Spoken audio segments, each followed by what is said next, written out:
Halo adik-adik Politeknik Elektronika Negeri Surabaya. Dalam video ini saya akan membahas tentang pemrograman berorientasi objek. Selamat menyaksikan.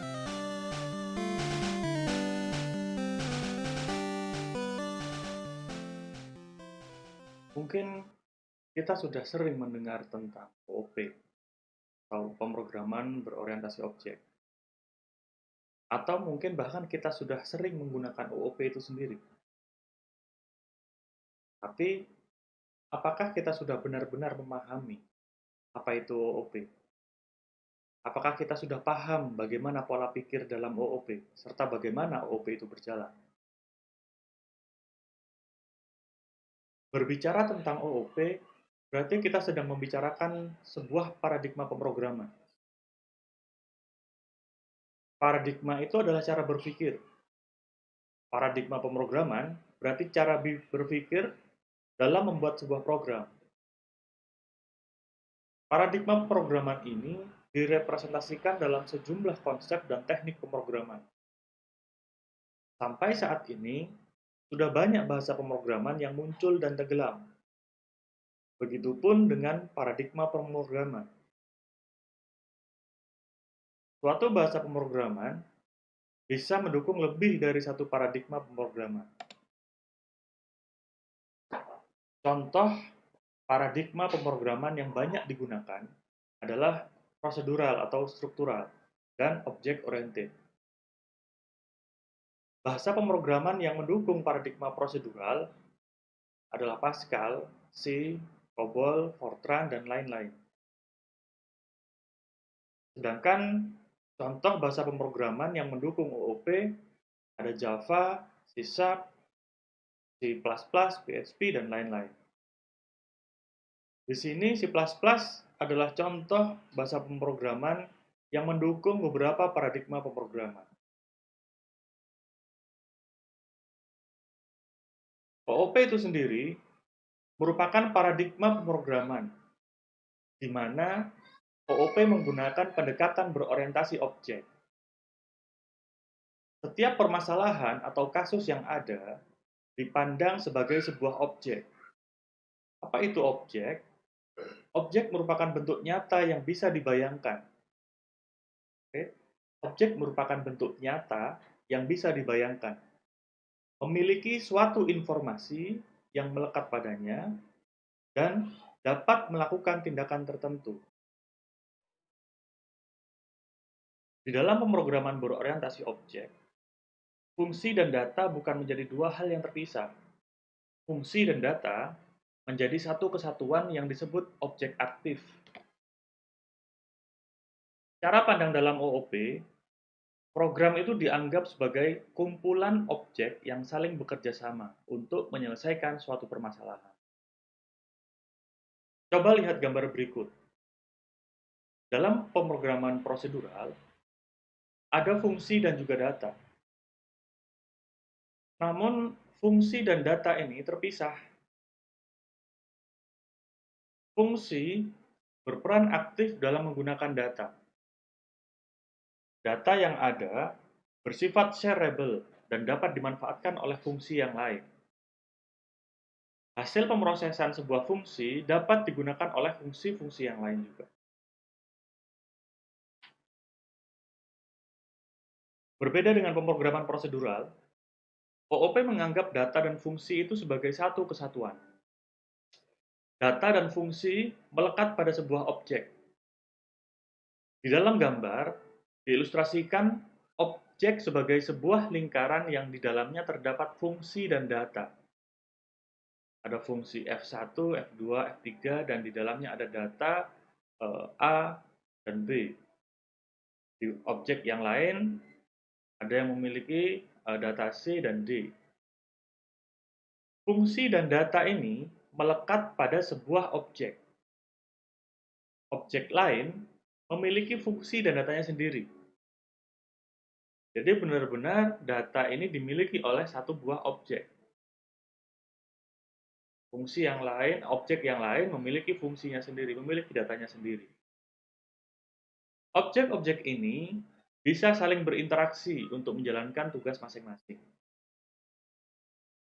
Perhatikan contoh berikut. Misal kita dihadapkan dengan sebuah permasalahan untuk menghitung luas bangun segi empat. Dengan pemrograman prosedural, kita harus menyusun langkah-langkah untuk menyelesaikan masalah itu. Bagaimana langkahnya?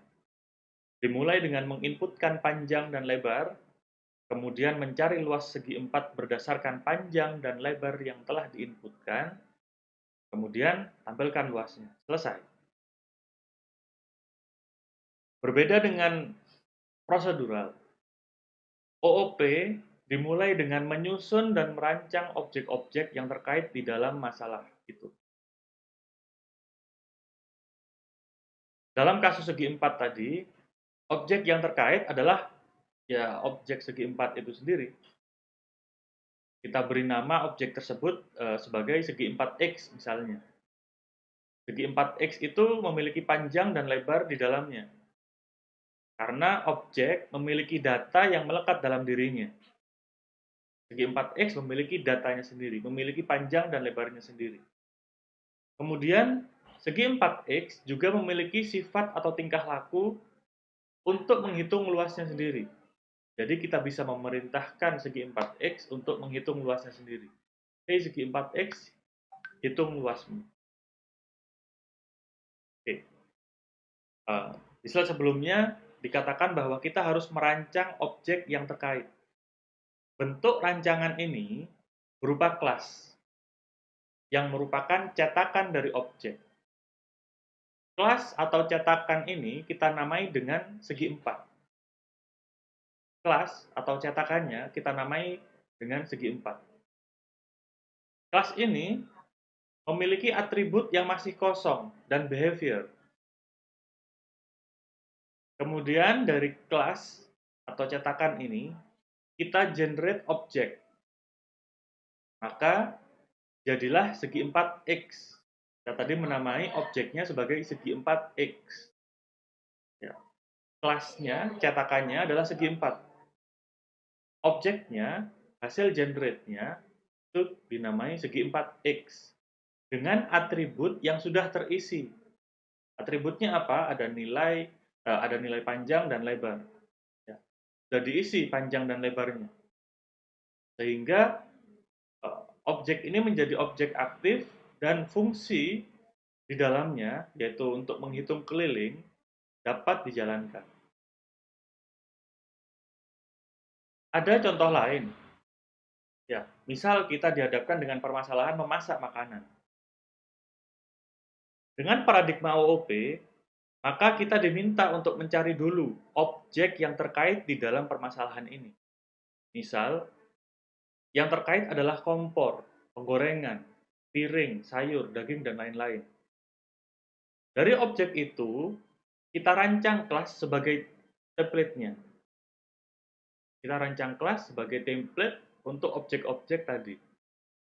Misal, kelas yang dirancang adalah kelas alat masak, kelas bahan makanan, kelas alat makan, kelas makanan.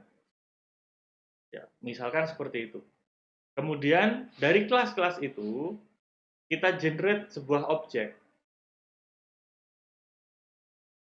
Dari cetakan alat masak, misalnya dari kelas alat masak, ya, kita bisa membuat objek kompor, penggorengan, panci, dan alat-alat yang lain. Dari kelas bahan makanan, kita bisa membuat objek sayur, buah, daging, dan lain-lain. Dari objek alat makan, kita bisa membuat piring, garpu, sendok, gelas, dan lain-lain. Dari makanan, kita bisa membuat objek nasi goreng, mie goreng, bakso, dan lain-lain. Nantinya, makanan ini hasil pengolahan, hasil interaksi antara alat makan, alat masak, dan bahan makanan. Berinteraksi, menciptakan makanan yang disajikan dengan alat makan. Alat dan bahan itu saling bekerja sama dengan komando seorang koki untuk menghasilkan makanan yang siap saji. Dari contoh-contoh tersebut, terlihat bahwa pemrograman prosedural lebih simpel, mudah membuatnya, dan lebih cepat pembuatannya. Sedangkan OOP itu terkesan eh, ribet, susah. Tapi OOP ini cocok untuk masalah-masalah yang besar dan scalable.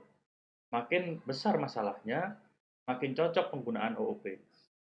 Karena program dengan OOP mudah di-maintain, mudah dikembangkan dengan fitur-fitur tambahan di masa mendatang. Kenapa seperti itu? Karena dengan OOP, arsitektur sebuah aplikasi akan menjadi lebih baik, lebih mudah dibaca, lebih mudah untuk berkolaborasi antar programmer. Tapi memang untuk membuatnya kita harus berpikir dulu, harus merancang dulu. Jadi proses pembuatannya lebih susah dibandingkan prosedural. Tapi untuk proses maintain, pengembangan ke depan lebih mudah menggunakan OOP. Lalu, apa yang dimaksud dengan kelas dan objek? Seperti yang sudah saya katakan di beberapa contoh sebelumnya, kelas itu merupakan template atau cetakan untuk membuat objek. Sedangkan objek sendiri merupakan hasil generate atau hasil instansiasi dari sebuah kelas. Proses pembentukan objek dari sebuah kelas disebut instantiation. Sehingga objek itu juga disebut sebagai instan, di mana setiap objek memiliki state yang tersimpan di dalam atribut. State atau status yang tersimpan dalam atribut. Dan tingkah laku yang direpresentasikan dalam sebuah metode. Coba amati beberapa contoh berikut.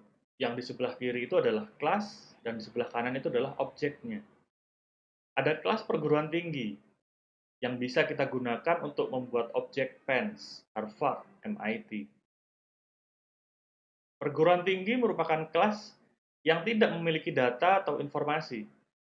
Tapi setelah menjadi objek PENS, sudah ada informasi yang dimiliki. Ada informasi nama, alamat, telepon, dan lain-lain. Begitu juga dengan contoh presiden dan girl band. Ketika disebut presiden, kita belum tahu presiden mana yang dimaksud. Presiden Indonesia kah? Presiden Amerika? Atau yang lain? Tapi ketika sudah disebut sebagai Presiden Republik Indonesia Joko Widodo, maka kita sudah bisa menentukan, bisa memastikan bahwa itu uh, adalah seorang presiden Republik Indonesia dengan nama Joko Widodo, dengan periode kepemimpinan tahun sekian sampai tahun sekian. Seperti itu. Penggambaran pemrograman berorientasi objek sama dengan penggambaran dunia nyata. Setiap objek memiliki state dan tingkah laku. State disimpan dalam atribut. State atau status yang merupakan sebuah data disimpan dalam atribut atau variabel. Sedangkan tingkah laku direpresentasikan dengan metode. Atribut merupakan data, di mana data ini yang akan membedakan antara objek satu dengan yang lainnya. Contoh, kelas negara. Instan objek dari kelas negara itu adalah contohnya Indonesia, Jepang, Thailand. Masing-masing objek memiliki datanya sendiri-sendiri yang membuat objek itu berbeda satu sama lain. Contoh, Indonesia memiliki variabel bahasa dan ibu kota. Semua kelas negara memiliki variabel bahasa dan ibu kota. Tapi ketika disebut negara, variabel bahasa belum bisa ditentukan bahasa apa. Ibu kota juga belum tahu yang mana. Tapi ketika sudah disebut Indonesia, maka sudah bisa dipastikan bahasanya adalah bahasa Indonesia. ibu kotanya adalah Jakarta. Begitu juga untuk Jepang, bahasanya adalah bahasa Jepang. Ibu kotanya ada di Tokyo. Seperti itu. Kemudian apa itu tingkah laku? Tingkah laku merupakan hal yang bisa dilakukan oleh objek dari sebuah kelas. Tingkah laku dapat digunakan untuk mengubah nilai atribut suatu objek, menerima informasi dari objek lain, dan mengirimkan informasi kepada objek lain. Di dalam kelas, tingkah laku disebut sebagai metode. Metode dalam OOP ada dua jenis, yaitu prosedur dan function. Tolong dibedakan antara prosedur dan function.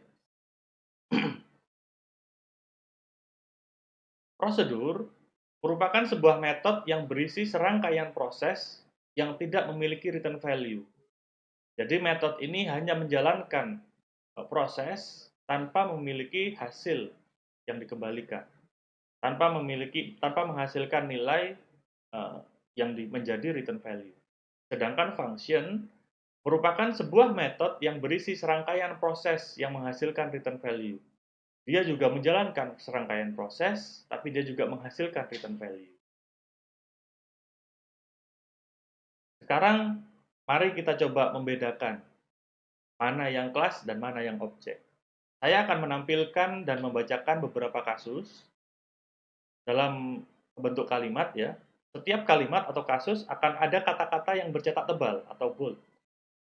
Mungkin tugas kalian adalah menentukan kata mana yang merupakan kelas dan mana yang merupakan objek. Silahkan mungkin bisa disiapkan kertas dan ballpoint untuk mencatat mana yang kelas nanti dan mana yang objek. Oke, yang pertama. Bus dapat dinaiki banyak penumpang. Ada kata bus dan penumpang yang dicetak tebal. Silakan ditentukan bus itu adalah kelas atau objek, penumpang itu kelas atau objek.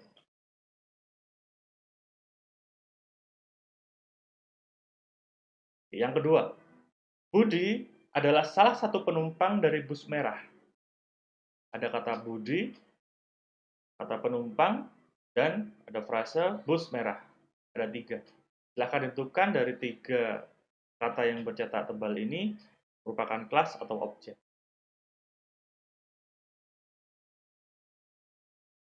Yang ketiga, Budi memancing di kolam tetangga. Ya, ada Budi, ada kata Budi dan frase kolam tetangga. Silakan ditentukan. Budi itu kelas atau objek, kolam tetangga itu kelas atau objek.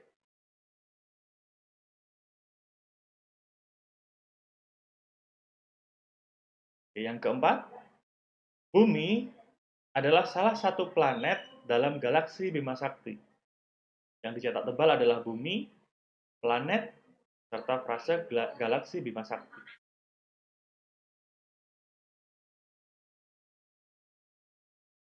Oke, yang terakhir. Matahari adalah bintang yang terdekat dengan Bumi. Yang dicetak tebal, matahari, bintang, dan bumi. Oke? Mari kita jawab bersama. Kita cek apakah jawaban kalian benar atau tidak. Ya. Yang pertama, bus itu adalah kelas. Penumpang adalah kelas. Yang salah, coret ya. Yang kedua, Budi itu objek, penumpang itu adalah kelas, bus merah adalah objek. Silahkan dicoret yang salah. Nanti akan saya jelaskan kenapa seperti itu. Yang ketiga, Budi itu objek, kolam tetangga itu adalah objek. Yang keempat, Bumi itu adalah objek, planet itu adalah kelas, galaksi Bima Sakti itu adalah objek. Dan yang terakhir, matahari itu objek, bintang itu adalah kelas, dan bumi adalah objek. Oke. Dah dicek jawaban masing-masing. Satu hal yang bisa dijadikan kata kunci di sini untuk membedakan antara kelas dan objek, yaitu informasi yang melekat pada sebuah objek. Kelas, belum ada informasi yang melekat di dalamnya, tapi objek itu sudah ada informasi yang melekat di dalamnya, yang membuat kita dengan mudah untuk menunjuk atau menentukan sebuah objek yang disebutkan namanya. Contoh, tadi kita ada contoh perguruan tinggi ya. Jika kita sebut Harvard, semua orang pasti berpikiran sama, yaitu Harvard University yang berada di Cambridge, USA. Ketika disebutkan Pens, maka merujuk pada Politeknik Elektronika Negeri Surabaya yang ada di Surabaya, Indonesia. Contoh dalam kasus yang ini, misal kita sebutkan matahari. Sudah pasti matahari itu adalah bintang yang terdekat dengan bumi. Bintang yang ada di dalam tata surya kita. Tapi jika disebutkan bintang, bintang yang mana yang dimaksud? Apakah bintang yang ada di dekat dengan kita, ataukah bintang di galaksi yang lain? Di alam semesta ada banyak sekali bintang. Ya, jadi kita belum bisa menentukan bintang yang mana yang disebut. Seperti itu. Ketika kita sebut planet juga sama. Planet yang mana? Kita belum tahu. Ada banyak planet. Di tata surya kita saja sudah ada beberapa planet. Ya. Tapi ketika sudah disebutkan bumi, maka kita sudah bisa menentukan planet yang kita tempati, planet yang memiliki kehidupan di dalamnya, planet yang berwarna biru, planet biru, di dalamnya ada oksigen, dan kita tinggal di situ. Seperti itu. Oke, saya punya contoh kedua. Coba tentukan kelas dari gambar-gambar berikut. Ya. Misal saya ingin membuat aplikasi seperti itu. Ya, ada banyak gambar kendaraan ya. Ada bus, ada mobil, ada truk dan lain-lain. Ya, jenisnya bermacam-macam. Kira-kira kelas apa yang akan kita buat untuk mencetak objek-objek itu? Oke, kira-kira seperti ini kelas yang akan terbuat. Ya, ada truk, ada bus, ada sedan, hatchback, MPV, SUV, dan lain-lain. Ya. Ketika kita mengenerate, maka muncul objek yang spesifik, misalnya truk merah yang berada di posisi paling atas. Spesifik, semua pasti bisa menunjuk truk merah yang ada di atas. Ketika saya menunjuk sedan hitam yang berada di posisi paling atas, semuanya bisa menunjuk. Sedan putih yang ada di posisi paling bawah, semuanya bisa menunjuk. Lalu bagaimana dengan bus? Bus di sini cuma ada satu. Apakah bisa disebut sebagai objek? Kalau di dalam aplikasi ini selamanya hanya ada satu bus, maka bisa dijadikan sebagai objek. Tapi jika ada kemungkinan nanti ada bus-bus yang lain, berarti bus itu adalah kelas. Ya, karena ada kemungkinan bus itu menjadi objek yang lain. Ada beberapa objek yang sama. Jadi harus ada pembeda antara objek satu dan objek yang lain. Seperti itu. Oke, itulah materi pengenalan OOP. Semoga kalian bisa memahami yang dimaksud dengan OOP, serta bisa membedakan apa itu kelas dan objek.